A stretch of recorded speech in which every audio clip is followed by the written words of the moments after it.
Vamos ahora a comenzar el segundo encuentro de Filosofando Juntos, porque a empezar a distinguir algunos conceptos. La filosofía occidental comienza en Grecia, en el mundo helénico. Pero la pregunta sería, ¿qué había antes de la filosofía? ¿Por qué tiene un comienzo? ¿Y por qué tiene una persona que la encarna? En realidad, vamos a imaginarnos, yo les presento, acá van a ver ustedes en el video un mapa de lo que era el mundo helénico en ese momento. El mundo helénico estaba, digamos, conectado por el Mediterráneo. Y si ustedes ven, el Mediterráneo conecta, en realidad, la península itálica, toda esa zona de Italia, de lo que hoy es Italia, la península helénica, donde está Grecia hoy, con Asia Menor, con Egipto. O sea que en realidad el Mediterráneo conectaba Oriente y Occidente. Por lo tanto, también uno puede pensar que hay influencias del Oriente, de India, de China, de Egipto, de Babilonia, donde estaba Persia en su momento. Entonces, en realidad había conexión. ¿Y quién conectaba todo eso? ¿Quién conectaba todos esos pueblos? Los fenicios. Porque los fenicios eran eminentemente comerciantes marinos, porque ellos eran los que llevaban el comercio a todas las ciudades. Entonces, el comercio hizo que empezaran a desarrollarse determinados pueblos, a comerciar y a tener ciertas riquezas de pensar, de vivir bien, de desarrollarse. Y cada vez que vamos a ver nosotros a lo largo de la historia, cuando determinados pueblos empiezan a desarrollarse y no hay guerras, comienza a desarrollarse también la educación y comienza a desarrollarse el pensamiento. Cuando el hombre se siente libre y no tiene que estar ni ser atacado ni defenderse, comienzan a desarrollarse sus ideas y empieza a generar una filosofía. Bien, esto es más o menos lo que pasaba en ese momento. ¿En qué época? Estamos hablando desde el siglo VIII, principios del séptimo, antes de Cristo. Pero yo les voy a contar, digamos, una breve diferencia entre lo que es la mitología, la época mitológica, y lo que es la filosofía, que era llamada la ciencia. ¿Qué es un mito? En realidad, un mito primero, no es un relato ficticio. Para nuestra mirada hoy sí, pero en realidad cuando los griegos hablan de la mitología, perdón, y no hay solamente mitología griega, todos los pueblos de la tierra tienen alguna mitología. Es una manera de explicar el mundo en la cual ellos son creencias que tienen de cómo darle explicación al mundo. Ustedes imagínense que el ser humano siempre quiere dar explicación de lo que le rodea. ¿Por qué decimos que es una época mitológica? Porque ante una pregunta de ¿qué es lo que existe?, la respuesta era sobrenatural. Ante una pregunta por el origen de las cosas, por qué pasaba lo que pasaba en su alrededor, por ejemplo, al trueno, a la lluvia o a los acontecimientos que había en su alrededor, la respuesta era sobrenatural. ¿Por qué? Porque había creencias que de pronto eran los dioses, los que estaban en algún lugar y que influían en las decisiones que ellos tomaban e influían en lo que pasaba en la tierra. Pero sí dejar bien en claro lo siguiente. Para el hombre mitológico, el mito se emparenta mucho a una religión. En realidad, ellos no creían que eran cuentos. Era su manera de explicar la realidad. Dicho esto, vamos entonces a ver qué pasó con la filosofía, cuál es la diferencia. ¿Y dónde comienza, entre comillas, la filosofía? Bueno, la historia y todos coinciden en que empieza en Mileto, que era una región, en el Asia Menor, sobre el Mediterráneo, enfrentado a lo que es la península griega, que se llama Mileto. En esa época, estamos hablando del siglo VII, fines del VII, principios del VI, donde esa región era muy rica porque era un centro comercial importante entre Oriente y Occidente. Por eso muchos autores piensan que debe haber habido influencia de Medio Oriente y de Babilonia y de Egipto.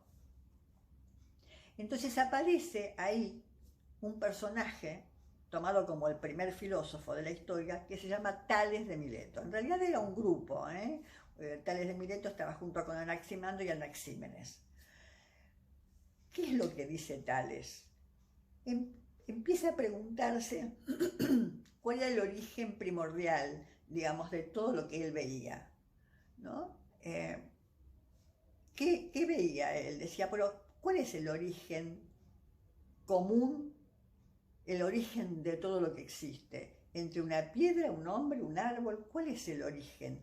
¿Cuál es ese elemento primordial? Bien, la respuesta de Tales es el agua. Claro, parece una respuesta ingenua. Bueno, a ver, imaginémonos Mileto en esa época. ¿Qué es lo que veía alrededor Tales? Agua. Estaba en el Mediterráneo. Su comercio era por el agua. Las plantas y los seres vivos tenían una composición de 80% de agua. El agua es el elemento que tiene sus tres estados, gaseoso, líquido y sólido. En realidad, él consideraba que el agua era el origen de todo y que todo lo demás había surgido de lo húmedo. En realidad, más que el agua en sí, era de algo húmedo. Bueno, si hacemos un paréntesis acá, no era imaginación pura la de Tales, porque la verdad, muy alejado de lo que sabemos hoy en la modernidad, no está, digamos. Como que lo húmedo fue el origen del mundo, ¿no? Bueno, simplemente veamos como que fueron personajes que en realidad pensaron cosas que parecían ingenuas, pero en realidad no lo son tanto. Ahora, Tales de Mileto pensaba que era el agua, pero Tales de Mileto era una persona que tenía muchos conocimientos. Por ejemplo, nos ha dejado el teorema de Tales. O sea que eran matemáticos, eran astrónomos, eran agrimensores, porque esa era la influencia que traían de Babilonia y de Egipto. O sea que eran personas sumamente estudiosas. Y eran astrónomos porque miraban el cielo y trataban de investigar todos los planetas. Con ese cielo, en ese momento, sin polución, se veían hasta Júpiter, creo que veían a simple vista. Entonces podían predecir el movimiento de los planetas, podían conjeturar sobre el mundo. Todo eso que estoy contando que ellos estudiaban desde la matemática, la geometría, la astronomía, en realidad lo importante de por qué es el primer filósofo, porque ante una pregunta natural de cuál es el origen de todas las cosas, o desde una pregunta conceptual, él responde también conceptualmente. No da una respuesta sobrenatural. Dice justamente el agua, da una respuesta conceptual y trata de fundamentar por qué él considera que el agua es el origen de todas las cosas. Digo también un paréntesis, tengamos en cuenta que estos autores no han escrito en general, o lo que se ha escrito se ha perdido. Estas son cosas que sabemos fundamentalmente de Aristóteles, que fue un poco el recopilador histórico de todo lo que sucedió antes que él, ¿no? hasta llegar a él, y así como hay otros personajes de la historia que fueron los sintetizadores de la historia anterior.